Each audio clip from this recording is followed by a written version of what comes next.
Good evening. I'm Adrienne Arsenault. And I'm Andrew Chang. Tonight, after years of demands from victims, a new defense minister says yes.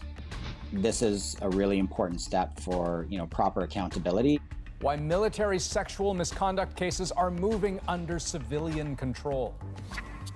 Also tonight, Air Canada's CEO apologizes why his words cut so deep in Quebec. This is a bit of a powder keg inside of a dynamite factory. Rosie and At Issue are here on our top stories. New strategies to calm fears, not of the vaccine, but of the needle. My brain and my body just do not let me get this injection. And Canada's soccer superstar and his adoring hometown. Every time I put on that jersey, I fight for this country. Edmonton gets pumped for the return of Alphonso Davies. This is The National. Canada's new Minister of National Defence has made her first big move to address the sexual misconduct crisis in the Canadian Armed Forces. That crisis has rocked the military over the last few months, hitting several senior leaders and shaking confidence in the military's ability to investigate itself. And now that practice is changing with an announcement that sexual misconduct cases from within the military will now move outside it to the civilian justice system. It's a big move, but not a new idea. As Ashley Burke shows us, it's something many have been calling for a long time. The Honorable Indira Anita Anand, Minister of National Defense. She's been Defense Minister for just over a week, but today Anita Anand followed through on a long-standing demand. It is extremely important that the survivors of sexual misconduct in the military have recourse to the civilian legal system. Anand said the government will act on a recommendation by former Supreme Court Justice Louise Arbour. Transfer military sexual misconduct cases to civilian police to investigate and courts to prosecute. It's fantastic. I think it's something that victims have been asking for a long time. There's always been concern that the military can't investigate itself, particularly when it comes to senior leaders. Skepticism that Arbour cites as justification for this move. She's reviewing the military sexual misconduct crisis. 7 senior leaders have been placed under military police investigation this year, including Admiral Art MacDonald, who's on leave as Chief of Defense Staff and denies wrongdoing. Arbour wrote immediate remedial actions are necessary to start restoring trust in the CAF. Her request based on a landmark report by another former Supreme Court Justice earlier this year. The fact that the minister has shown an intention to act positively and with urgency on urgent recommendations is comforting. I was terrified. The move could have an impact on cases like Stephanie Vio's. The retired Canadian Forces member went public in March, alleging she was raped by Vice Admiral Hayden Edmondson aboard a Navy ship in 1991. He denies the allegation. Vio's lawyer recently found out her case is now with civilian prosecutors to determine if criminal charges will be laid. This is a really important step for, proper accountability and ensuring that, other cases in future aren't, swept away or hidden away. Okay, so Ashley, how soon could other cases now be moved over? Well, Andrew, there's no timeline yet. Anand said that consultations are already underway, and they first have to come up with a process to transfer these cases over to civilians. As of right now, this is all an interim measure until military police put in place more rights for complainants. But if Justice Arbour later determines it should be a permanent move, Anand said that she'll act on that. Okay, Ashley Burke, thank you. Thank you. Well, Canadian Olympic sprinter Andre de Grasse's coach is facing allegations of sexual misconduct tonight. Rayna Ryder's lawyer confirms the U.S. Center for Safe Sport has launched an investigation, but adds that Ryder hasn't received any evidence about the claims. Ryder helped coach de Grasse to his 3 Tokyo 2020 medals and has also coached other international track athletes, including de Grasse's partner, a hurdles world champion. De Grasse's management agency told CBC Sports it has no comment. The CEO of Air Canada has apologized after comments he made about his lack of French language skills. As Alison Northcott explains, this comes just as debate heats up in the province over the French language law. Air Canada CEO Michael Rousseau has lived in Montreal for 14 years. Comment fait-on pour vivre à Montréal? When a francophone reporter asked him how that's possible while speaking so little French, Rousseau couldn't understand the question. Can you redo that in English? The exchange came after the CEO delivered a speech to the Montreal Chamber of Commerce almost entirely in English. He told reporters he's too busy to learn French. I've been able to live in Montreal without speaking French. And I think that's a testament to the city of Montreal. That's an insult for all the Quebecers because the official language here is French. At Quebec's National Assembly, politicians were unanimous. Some people are nostalgic of an era when all the big boss were Anglophone and were only talk English. I'm not buying his excuse. Like, I'm a CEO, multimillionaire, and I don't have time to learn French. It comes during a debate in Quebec around a bill to strengthen the French language law, amid fears French is on the decline. This is a bit of a powder keg inside of a dynamite factory. Mitch Garber is an Anglophone business executive based in Montreal. I'm hoping to be able to lower the flame a little bit because most Anglo-Quebecers who have chosen to stay and live in Quebec don't feel that they don't need to learn or speak French. Are there many Anglophones who don't want to learn French? I don't see. I think the CEO of Air Canada is more the exception than the rule. Instead of being stubborn, they should think of our language. Today, Rousseau promised to improve his French, saying, "In no way did I mean to show disrespect for Quebecers and Francophones across the country. I apologize to those who were offended." Canada's Official Languages Commissioner says Air Canada normally generates about 85 complaints a year. Today alone, there have been more than 200. Alison Northcott, CBC News, Montreal. There's a sliver of good news for Newfoundland and Labrador's healthcare system today, as some services were brought back online. Over the weekend, a cyber attack rocked the system, taking down much of its IT infrastructure. Hospitals saw emergency patients only. Some medical records have now been restored, allowing certain appointments and treatments to resume tomorrow. A developing story tonight in Mexico after a shooting at a popular resort near Cancun. So these are pictures tweeted out by frightened hotel guests rushed into hiding after shots were fired. Authorities later said 2 suspected drug gang members were dead in what's been described as a beachfront shootout. They said no hotel guests were seriously injured. Just weeks ago, 2 tourists were killed during a gang shootout at another Mexican resort. CBC News has exclusive details about an investigation into whether the clothing some Canadians buy could be funding North Korea's nuclear weapons program. Our colleagues at CBC Marketplace spent months poring over shipping records. David Common has that story. This is one of the busiest ports in North America, Newark, New Jersey, where U.S. authorities have blocked clothing shipments from a Chinese factory suspected of using forced labor. The allegation is that North Korean citizens were being brought into China, held at the factory. They were being restricted in terms of movement. Their travel documents had been seized. 2 years ago, the UN banned the use of North Korean migrant workers because it believes the regime of Kim Jong-un sucks away their earnings. Anywhere between 70 to 100% is taken by the state. This leading researcher says North Korea wants the workers' foreign earnings to support its prohibited nuclear weapons program. If it isn't funding that program directly, it is funding it indirectly by freeing up other funds.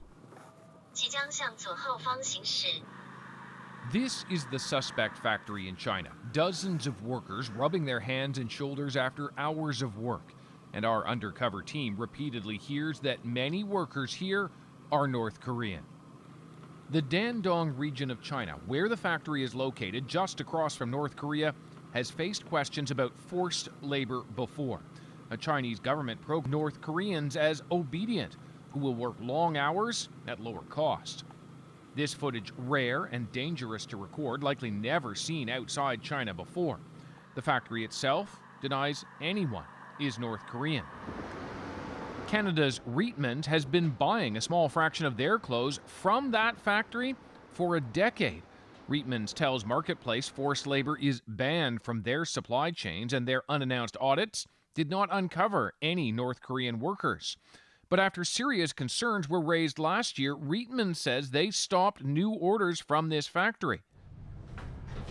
9 months later, though, what had already been ordered is still being sold at Reitman-owned Penningtons, bothering many shoppers. It surprises me, and it's so disappointing. The allegations making more and more shoppers consider where their clothes come from and at what cost. David Common, CBC News, Toronto. And you can check out the full results of Marketplace's investigation tomorrow. That's at 8 p.m. on CBC Gem and CBC Television, 8:30 in Newfoundland. BC Premier John Horgan has been diagnosed with throat cancer. Doctors confirmed the diagnosis after conducting a biopsy on a growth in his neck last week.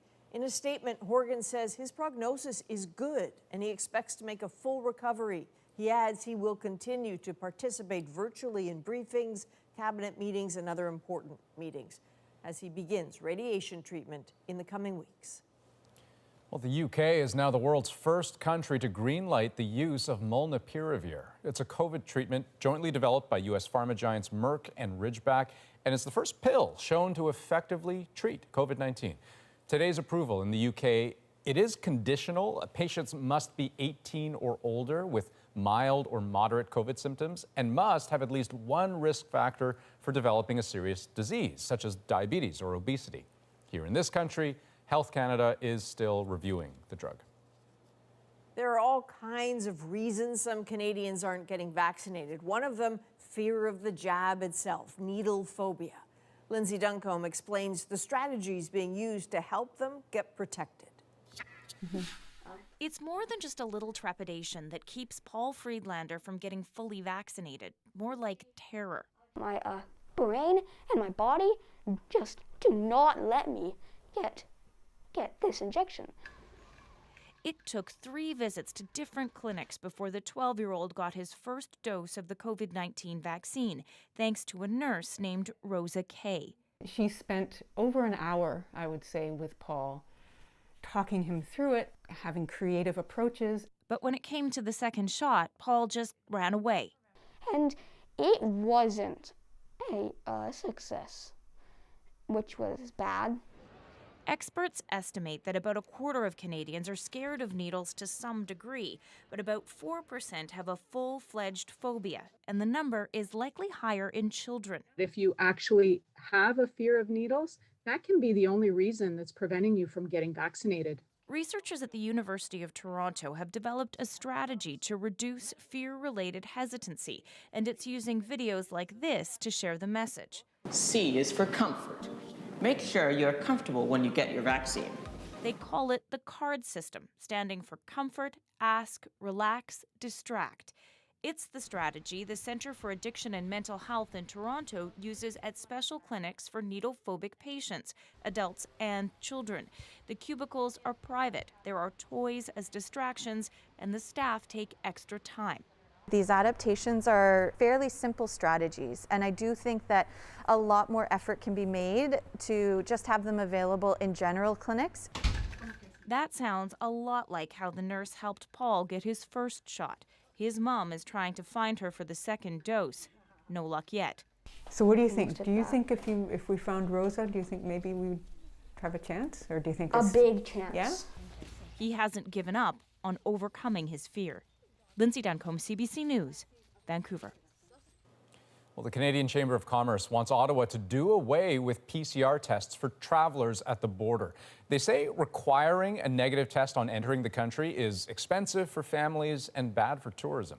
The Chamber also says it's unfair to quarantine children traveling with their parents because no vaccine has yet been approved for kids under 12.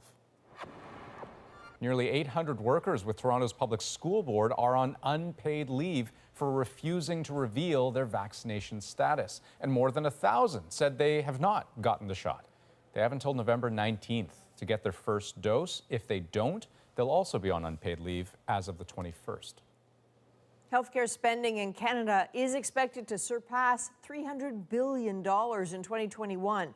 That would be an all-time high, according to a new report by the Canadian Institute for Health Information. That report warns of financial challenges ahead for provinces and territories as COVID-19 led to the single biggest increase in health spending Canada has ever seen. Now, during the pandemic, many Canadians have given up their gym memberships, creating their own workout spaces at home. This is a trend gym owners hoped would be reversed as restrictions lifted. But as Jamie Strachan explains, so far that hasn't happened. Most mornings you can find Wendy Vincent in her garage, boxing gloves on, pounding the heavy bag. I've got my space heater, I've got my music. I'm happy to be home turf. Before the pandemic, every morning meant a trip to the gym. But after months working out at home, Vincent canceled her membership.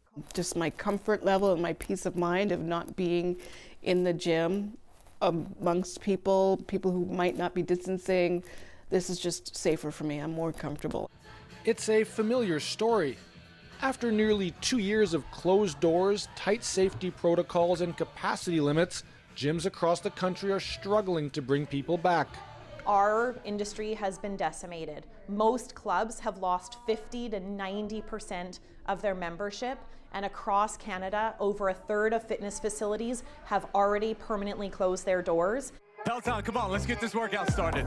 Clubs have also had to deal with a wave of new fitness players like Peloton, Lululemon, and even Apple, who have disrupted the industry. I definitely don't want it to be the end for us. For Christy Kennedy, it's meant closing the doors on a business she spent years building. It's not just a job, it's who I am, it's what I do, and really care about all the people, so it's been really hard. At its peak, her club had about 700 members, a number that slowly dwindled as the pandemic wore on. We were trying to make it through the summer, but our memberships, again, we're down about 50%. We could no longer afford the facility that we're in. Our rent was just too much for the amount of people we had coming. Desperate for a lifeline, the industry is calling for gym memberships to be made tax deductible. There's also hope that people are looking for a change of scenery. People who bought that equipment and had that at home have only raised their confidence that they can now walk into a fitness facility and do a great workout and have a great time and join their friends. But for now, people like Wendy Vincent have found their groove at home. Jamie Strachan, CBC News, Whitby, Ontario. Well, with soaring inflation, Canadians are paying more for just about everything, including food. And soon they could see a spike in the price of pasta. The problem isn't COVID or container ships, it's a shortage of pasta's main ingredient, durum wheat. Provinces like Alberta have had a tough summer of drought and high demand, plus low supply equals more expense for pasta makers.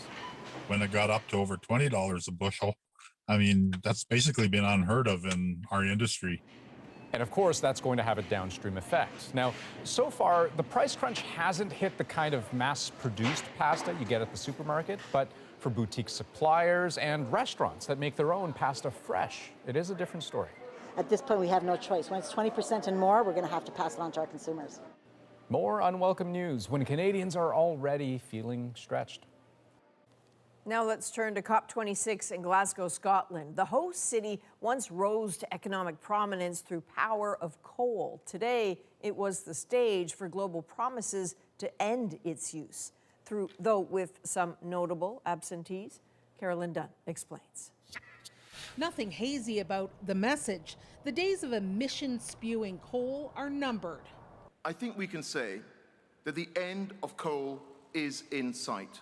More than 45 countries, including Canada, have pledged to halt investment in coal-powered generation and agreed to wean themselves off coal power entirely by 2030 or 2040, depending on the wealth of the country. Ending emissions from coal power is one of the single most important steps we must take. In his second week into his new job as Canada's Environment Minister, Guilbeault spoke on behalf of the Global Alliance to power past coal. A step that also improves overall public health. Emissions from coal are the single biggest contributor to climate change, so canceling coal is essential to limit warming of the planet to 1.5 degrees. But youth climate activists at COP26 insist the pledge doesn't go far enough or fast enough for their future. Some of the world's most coal-dependent nations, including India, Australia, and the United States, didn't sign the pledge at all.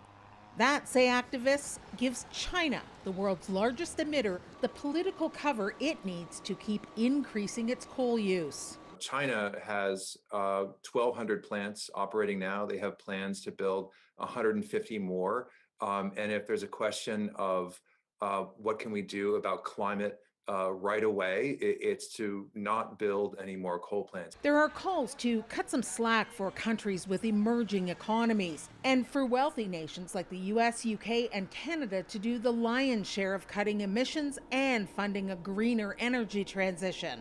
They've been polluting and taking up an unfair share of the global atmosphere with their carbon pollution for over a century, and they have the wealth to show for it. Now, do they have the will to follow through on another ambitious pledge? Carolyn Dunn, CBC News, Calgary. Well, Canadian soccer superstar Alphonso Davies is returning to his hometown to make a run for the World Cup. Keeps it himself! Coming up, why he thinks Canada has a leg up on the competition. The weather, the weather's going to be a challenge, even for us Canadians. Plus, Anita Anand is quickly taking a different approach as Defence Minister. Will it make a difference? Rosie and the Ad Issue panel are here. And students at a Saskatoon school got a sudden and up-close lesson in Canadian wildlife. Okay, stop. We're back in 2.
Alphonso Davies keeps it himself!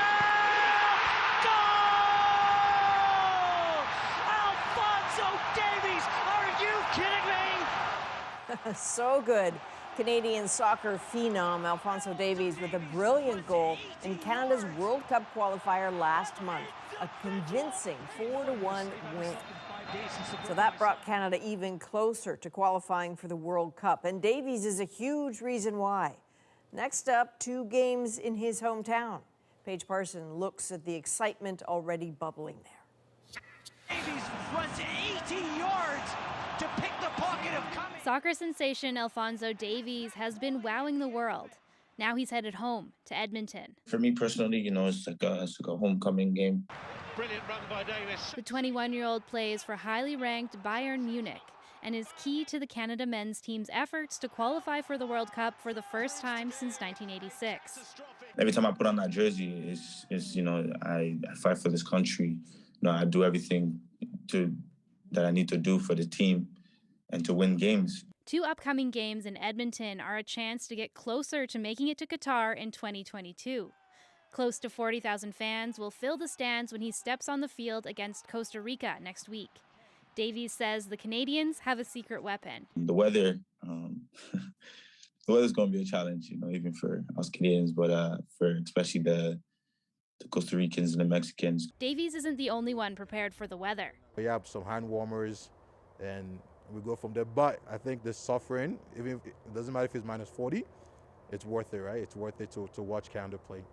Davies has been a longtime ambassador with this youth soccer club. For us, we feel like he's a very, very humble guy. Every time he's in the city, he always comes to the academy. He plays with the kids. He brings like jerseys and stuff, balls. They snagged 600 tickets for players, coaches, and their families to watch the Mexico game on November 16th. It'll be their first chance to see their hero on the pitch. And it's something that they can see and almost feel, right? Because it's right in their cities. So this is a big motivational tool for everybody. Davies says the trip home will be a reminder of what it was like to be a kid with big dreams. I feel like I'm back on the soccer pitch with the Edmonton Strikers and just having fun with some friends. He can't wait to put on a show for his hometown. Paige Parsons, CBC News, Edmonton. Well, we told you last night that Sidney Crosby tested positive for COVID. Well, tonight his coach has as well. Mike Sullivan is now off for several days under the NHL's COVID protocol. The Pittsburgh Penguins have been hit pretty hard by the virus since training camp, with Crosby and 7 other players forced under league protocols to stay off the ice. Well, next on The National, Rosie's here with At Issue. Andrew, tonight we are going to talk more about one of Anita Anand's first moves as Defence Minister. We're not sitting around waiting for anything to occur. How she's approaching her new job and what it means for real change inside the military. Chantal, Andrew, and Althea will join all of us to talk about that right after this.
It has been a little over a week since Anita Anand was sworn in as Defence Minister, and already she's making changes, announcing today that military sexual misconduct cases will be moved to the civilian justice system. We're not sitting around waiting for anything to occur. The teams are in active discussions right now. This is all hands on deck. It's a move that follows the interim recommendations from former Supreme Court Justice Louise Arbour. Recommendations Arbour laid out in her letter last month to the former Minister of Defence. So what does this tell us, if anything, about how Minister Anand is approaching her new role? It's Thursday, and I'm here with that issue. Chantal Hébert, Andrew Coyne, and Althea Rush. Good to see everybody. Chantal, I'll start with you. How should we interpret what the minister did today? Does it tell us anything about how she might be approaching this role differently than her predecessor? I guess up to a point. I mean, she basically decided to implement today a recommendation that has been sitting on the Minister of Defence's desk for 6 years, and which by now had become totally inevitable. But I mean, good points for getting a second opinion that says the same thing 6 years later and following up on it. It is, Andrew, too, still an interim recommendation. So the idea is we'll put it in place, we'll do it, and we'll either leave it or we'll figure out something else. So I'm not sure whether there's any room once you've started something to dial it back. No, not on this file. I think that train has left the station. This is what's going to happen. I think it's interesting that you have a new minister here who clearly has a legal background that may be part of this, but who's also a new minister, and I suspect the powers that be, i.e. the Prime Minister's office, would prefer that this was brought in with a new broom rather than having it done by the old minister who was a dead man walking for some time. It's clearly this was needed when you had so many senior officers in the military who not only participated in this kind of sexualized culture, to use that phrase from the Marie Deschamps report, but more importantly, I think felt themselves to be invincible. And probably with good reason, it seems. So clearly, normal reforms, normal tinkering was not going to fix this. You had to take a much more sweeping approach to it. I think the other thing that this calls to mind is that, the chain of command didn't just stop at the top of the military. It extends to the Defense Minister, who then reports to the Prime Minister. This has been a problem that's been on the Prime Minister's desk for 6 years, not just the Defense Minister's desk. And the fact that it took 6 years for this to happen, I think, shows some systemic problems in the way that we oversight over the military.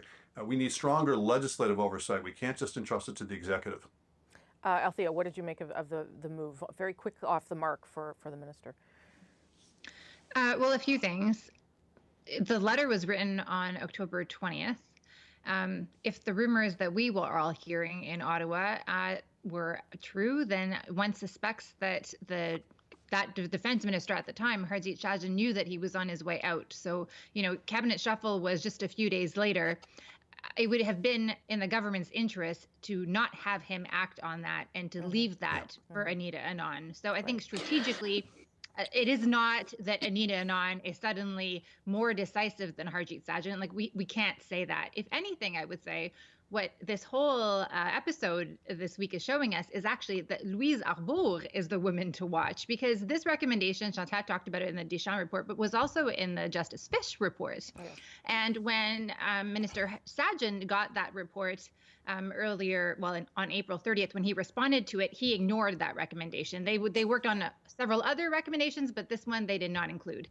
And part of her terms of reference for Madame Arbour are that she is to give a report to the minister monthly about what she's doing. Mm-hmm. In her letter, if you read carefully, she now makes deadlines for the minister. She tells the minister, you must tell me monthly what you are doing on this file. So I think right now it's not so much that it's Anita Anand that we should be watching. Frankly, it's Louise Arbour that we should be watching. Those are all good points. Chantal, you wanted in there. Should we need 6 years and 3 former Supreme Court justices to point the way to ministers and to the Prime Minister? I'm struggling with this. I think today's move was a good move, but I don't think it kind of washes away 6 years. Yeah, I mean, Andrew, that's your point. And I must say, for me too, I mean, I've read this recommendation 3 times now. So at some point, the government had to move on it.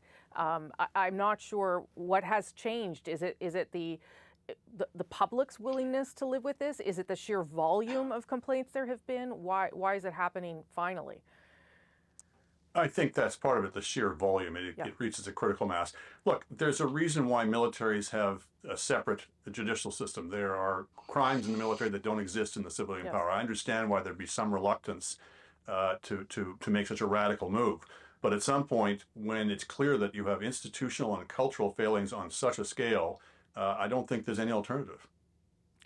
Althea, I mean, how many times could the government have ignored this complaint? Were we just not sort of reaching the inevitable, as I think it was Chantal who said?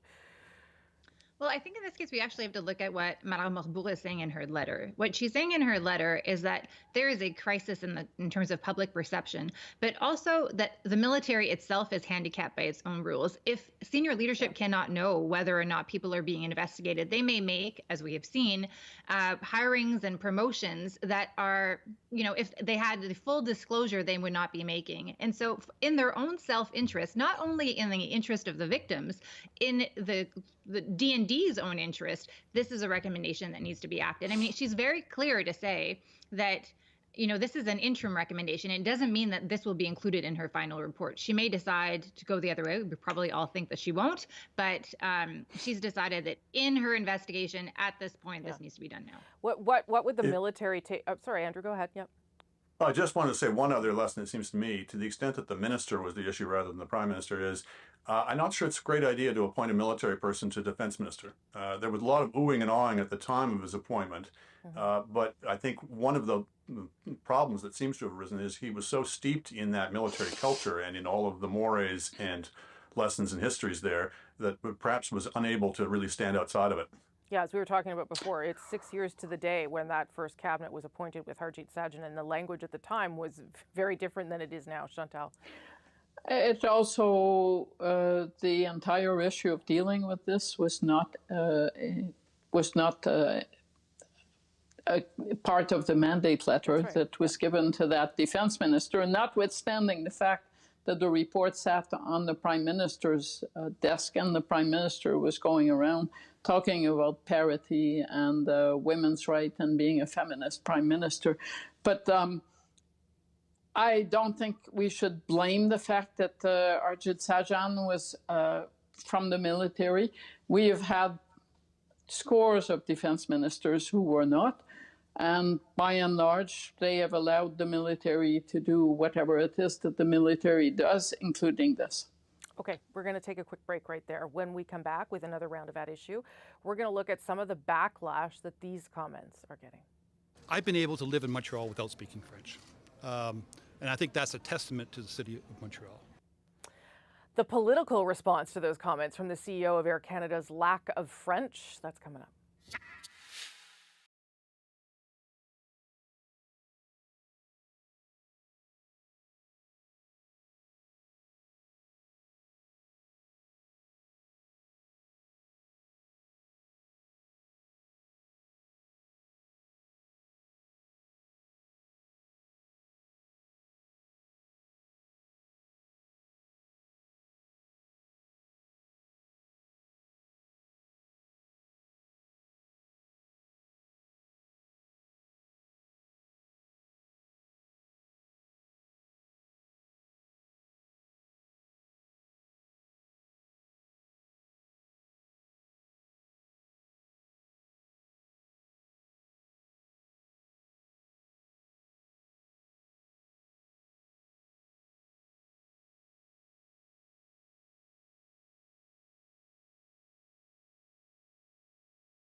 I would love to be able to speak French.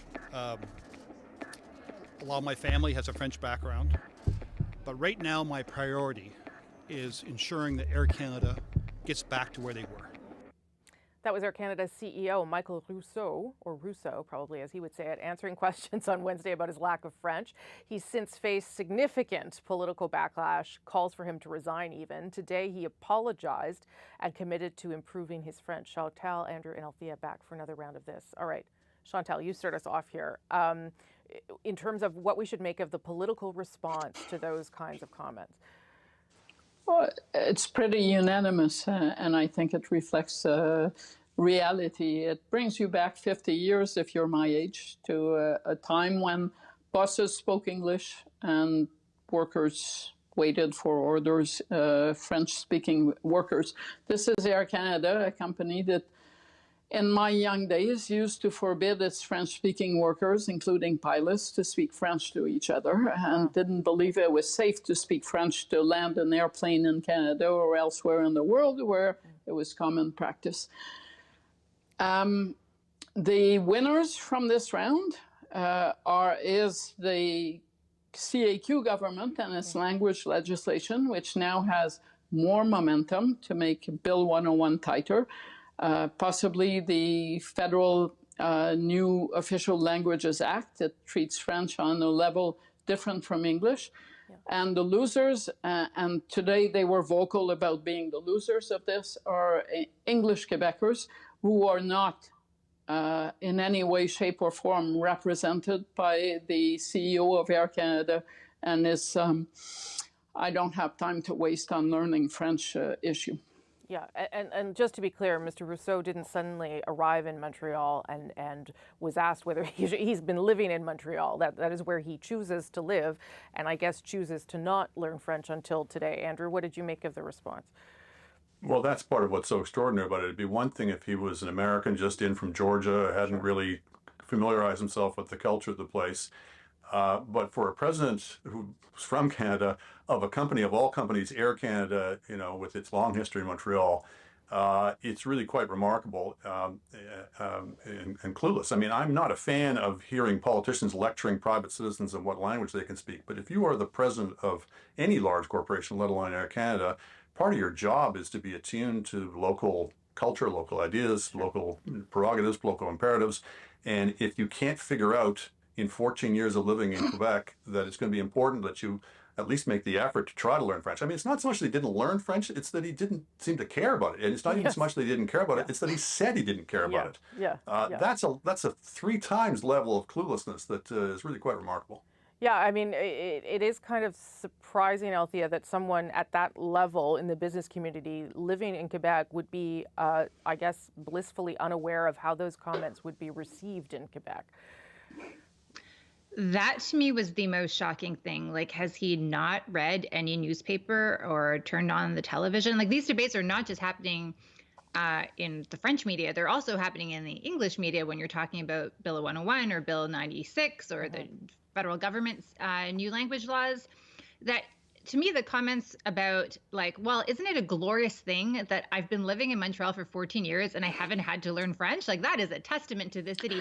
This is exactly the problem that we've been talking about for a decade in Montreal. And for him to cast it as in a positive light shows that he's completely oblivious to the discussion and doesn't even realize that he's giving ammunition to a side that doesn't agree with him at. Like, it's mind-boggling. Chantal. And that's the shame in this, is that there's lots of reasonable people who are sympathetic to, you know, the cause of French in Quebec, who are very concerned about Bill 96 and who feel it's overkill and indeed dangerous. And they're going to be really put on their back foot by this. For sure. Chantal, last word. But he has also hurt Air Canada. It's going to be harder for anyone who lobbies for Air Canada provincially or federally to get to ministers to take a meeting with Air Canada. He's kind of made the company toxic. And that's too bad, because there are lots of good people who work for Air Canada and they deserve better leadership. Yeah, and lots of people who speak both French and English and other languages too. Okay, thank you all. It was a good round this week. I'll see you next week. Appreciate it. And with that, let's send it back to Adrienne and Andrew in Toronto. All right, thank you, Rosie. Next on The National, many Canadians are celebrating Diwali this week with food, family, and of course, music.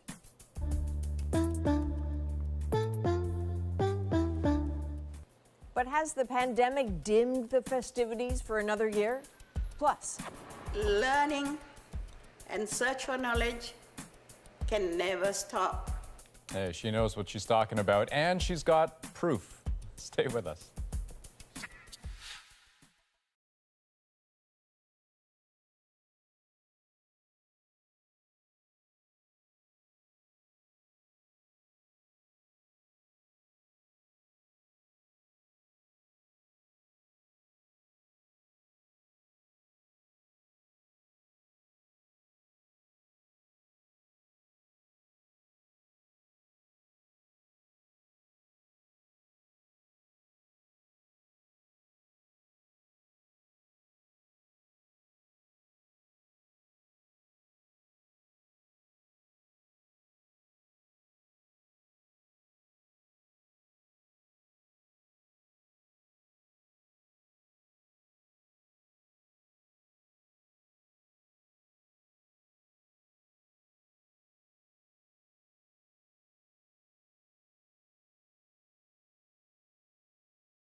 I'm Angela Starrett in for Jamie Poisson. Tomorrow on CBC's daily news podcast, Front Burner, an investigation into one Saskatchewan professor's claims of Indigenous ancestry and why these stories keep on happening. Subscribe wherever you get your podcasts.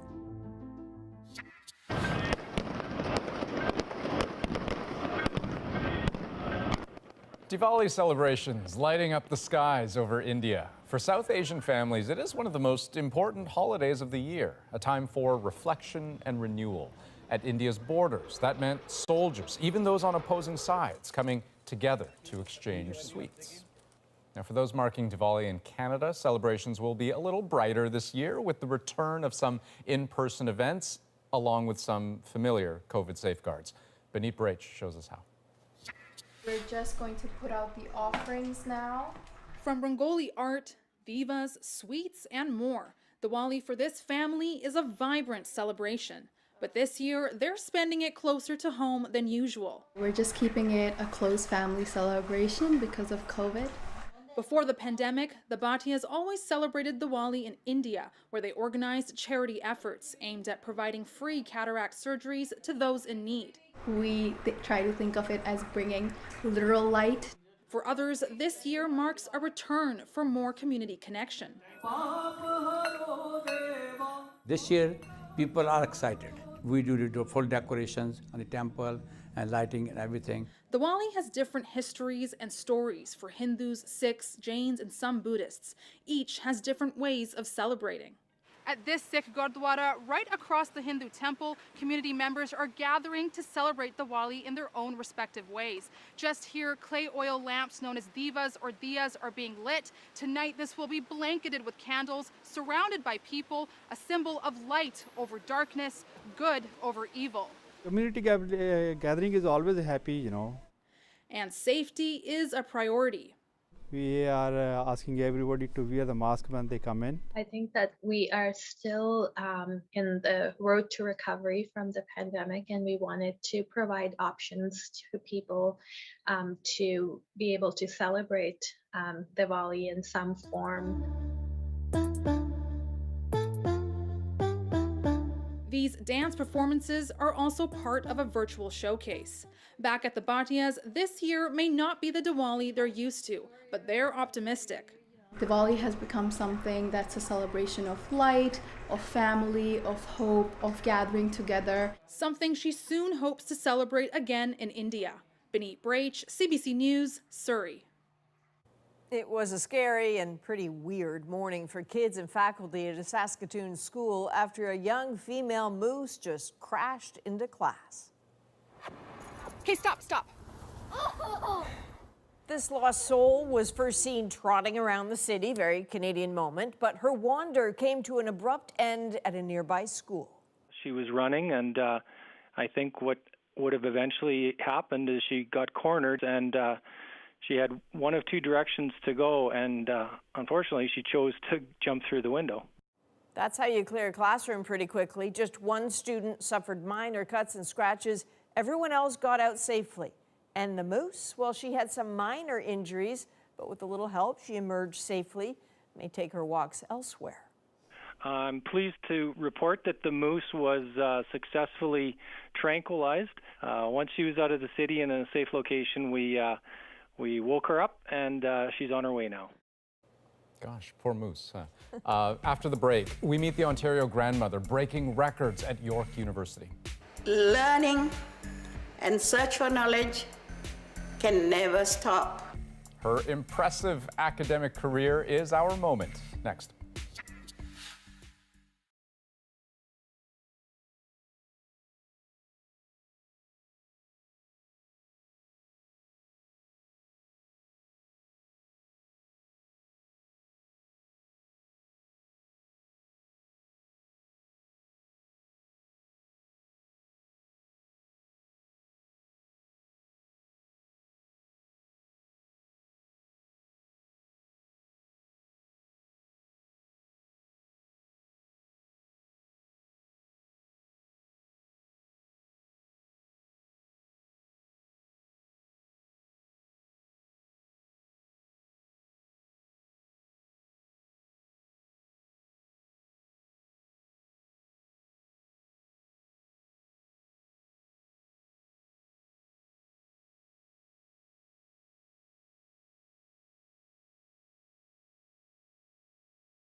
Well, this is Vartha Shanmuganathan. She's 87 years old, and she's just earned her second master's degree. She graduated on Tuesday, in fact, officially making her the oldest person to earn a master's from York University. Her impressive academic achievement is our moment. From the age of 4, I should say, I started my educational journey. My mind always was telling me, you are a student. Peace and nonviolence are the two topics that I cherish. I was writing my MRP about the causes of the Sri Lankan war. It was interesting, at the same time hard work. Younger students, because they were energetic, I felt rejuvenated and happy to talk to them. And some of them came and treated me like their own grandma. Learning and search for knowledge can never stop. You should have the fire in you, that ambition, that passion. Age is not a barrier. So first off, congratulations on the graduation, but I can't believe it. Her first master's degree, she started when she was in her 50s, the second one in her 80s. She thought about getting a PhD in political science, but thought, no, that's enough. Well, let's add author of 3 books to those credentials. Interestingly, she said she chose York because it offers a tuition fee waiver for people over 60, which seems like a great idea. Congratulations. That is a national for November the 4th. Good night. Good night.